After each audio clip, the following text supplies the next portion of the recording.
Morning mga bata! Ngayon, samahan niyo akong puntahan ang iba't ibang magagandang lugar dito sa Antipolo. Handa na ba kayo? Ngayon naman ay magkakaroon tayo ng laro.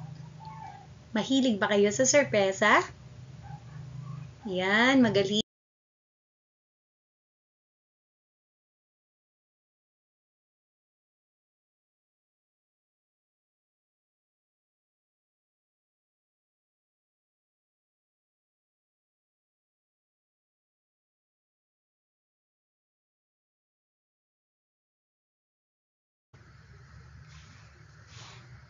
Matapos nating puntahan ang mga tourist spot sa Antipolo, gamit ang ating magic box, ngayon tignan natin yung larawan dito ng teacher sa slides.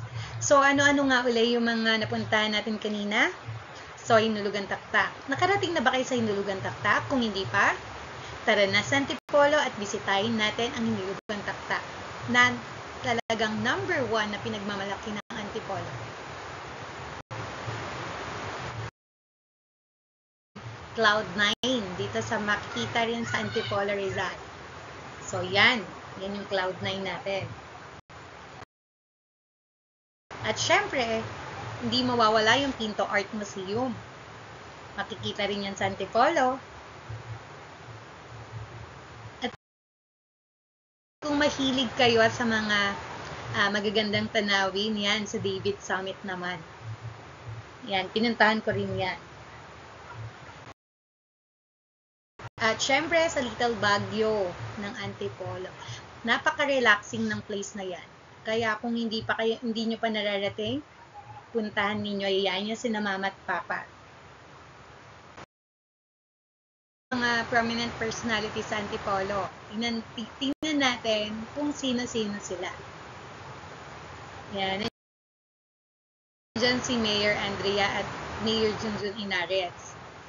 Sila yung ating mga mayor ngayong taon. Next naman, syempre hindi rin magpapakabog si Paolo Ballesteros. Naninirahan din yan dito sa Antipolo. Si John Lloyd Cruz, diba? Mga sikat na sikat talaga yung mga naninirahan dito.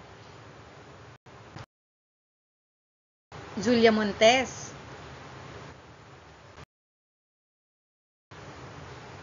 Si Pokwang. Si Ruru Madrid, nandyan din. At syempre, hindi magpapahuli ang inyong lingkod, si Teacher Ganda, na naninirahan din sa sikat na lugar at mga tao na naninirahan dito sa Antipolo. Meron din kaming pangunahing pagkain at produkto na sa Antipolo lang talaga sikat na sikat. Ito. So, meron tayong suman. Tignan nga natin ilang suman kaya ang inihanda ni teacher. Tama, magaling. Ito ay 8 piraso. Nakatikim na ba kayo ng suman? Kung hindi pa, sige, papatikimin ko kayo mamaya ng suman. Ayan. Sikat din ang mangga dito sa atin sa Antipolo. Anong kulay nga ng mangga?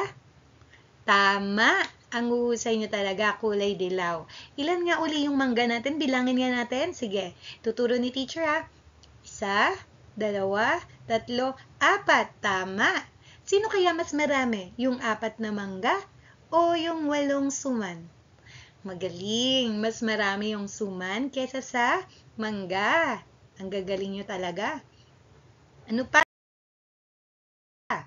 Sikat din na pagkain at produkto ang kasoy. Nakatikim na ba kayo ng kasoy? Kung hindi pa, magpabili sa mga mama. Sabihin nyo, Mama, hindi pa namin natitikman yan. So, yun ang una nyong assignment ha. Kailangan matikman nyo ang produkto at pagkain ng ating lugar. At syempre, sikat na produkto sa atin ang hamaka. So, ayan po yung mga produkto at pagkain ng ating lugar. Antipolo, mahal kong bayan, pinagpanasan yung handa sa iyong hanggahan.